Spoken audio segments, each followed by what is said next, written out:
बलात्कार पीड़िता को न्याय दो, दोषियों को फांसी दो। नमस्कार, आदाब। फर्स्ट न्यूज टुडे में आपका स्वागत है। Social democratic party of India की जयपुर इकाई ने आज उत्तर प्रदेश के हाथरस में दलित लड़की मनीषा की बलात्कार और जघन्य हत्या के लिए दलित आदिवासी अल्पसंख्यक दमन प्रतिरोध आंदोलन के तत्वाधान में पीड़ित को न्याय दिलाने के लिए अंबेडकर सर्किल पर विरोध प्रदर्शन किया।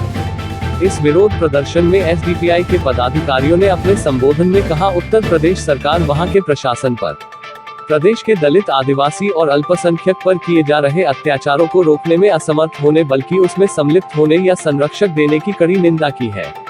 एसडीपीआई ने न्यायपालिका, राज्यपाल और राष्ट्रपति से प्रदेश की कानून व्यवस्था को सुधारने और हाथरस बलात्कार पीड़िता को न्याय दिलाने और दोषियों को फांसी देने की मांग की है।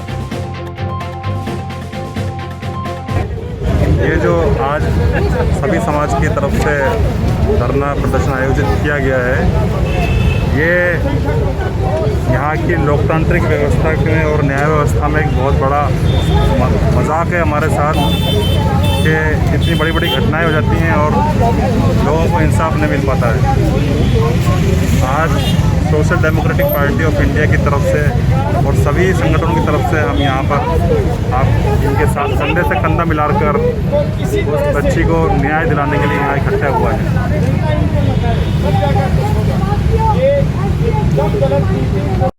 यूपी में जिस तरीके से दलित महिलाओं पर अत्याचार हो रहा है और पुलिस अपराधियों को संरक्षण दे रही है, उससे साफ तौर से ऐसा लगता है कि यूपी में सरकार नहीं बल्कि एक गुंडा राज है।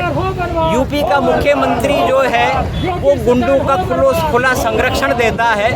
योगी सरकार साफ तौर से दलितों, अल्पसंख्यकों और महिलाओं के प्रति संवेदनशील नहीं है और जब भी इन पे अत्याचार होता है तो पुलिस जो है वो गुंडों का संरक्षण देती है। एसडीपीआई मांग करती है कि मनीषा के जो अपराधी हैं उनको जल्दी से जल्दी अपराध सज़ा मिलनी चाहिए और फांसी की सज़ा मिलनी चाहिए। Doctor Shahabuddin Khan, state secretary SDPI. जिस तरह से यूपी के अंदर दलित बेटी के साथ में जो अत्याचार हुआ है और उस अत्याचार होने के बाद में उन लोगों ने उसके साथ जो बर्बरता की है, उसकी जीभ काट दी, उसको मौत की घाट उतार दिया, ये एक तरह से जंगल राज है। इसे कोई सरकार नहीं कहा जाएगा, ये एक जंगल राज कहा जाएगा, इसे गुंडा राज कहा जाएगा। हम चाहते हैं कि योगी सरकार तुरंत अपना इस्तीफ़ा दे और मोदी जी उनका इस्तीफ़ा कबूल करें। और मोदी जी से मैं ये पूछना चाहूँगा कि मोदी जी, बेटी बचाओ और बेटी पढ़ाओ ये आपका नारा था, ये आपकी चेतावनी थी कि आप लोगों ने हमें चेतावनी दी थी कि आप अपनी बेटियों को खुद सुरक्षा दें, या आपका ये नारा था? मैं सिविल लाइन विधानसभा अध्यक्ष एसडीपीआई जयपुर राजस्थान।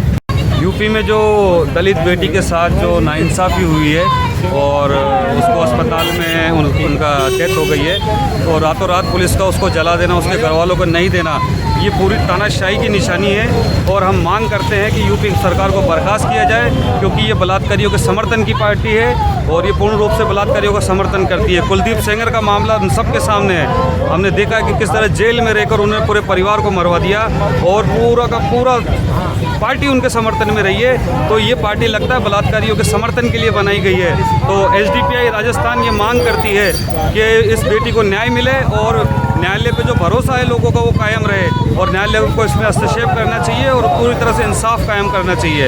एसडीपीआई राजस्थान ये मांग करती है कि जल्द से जल्द न्यायालय इसमें हस्तक्षेप करे और इस बेटी को न्याय दिलवाए। मोहम्मद मुकर्रम अली, एसडीपीआई किशनपोल विधानसभा अध्यक्ष।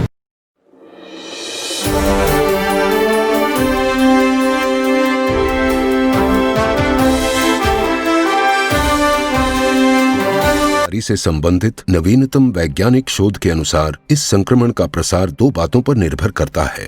पहला, कोरोना के विषाणुओं की मात्रा तथा दूसरा, उनसे संसर्ग की अवधि।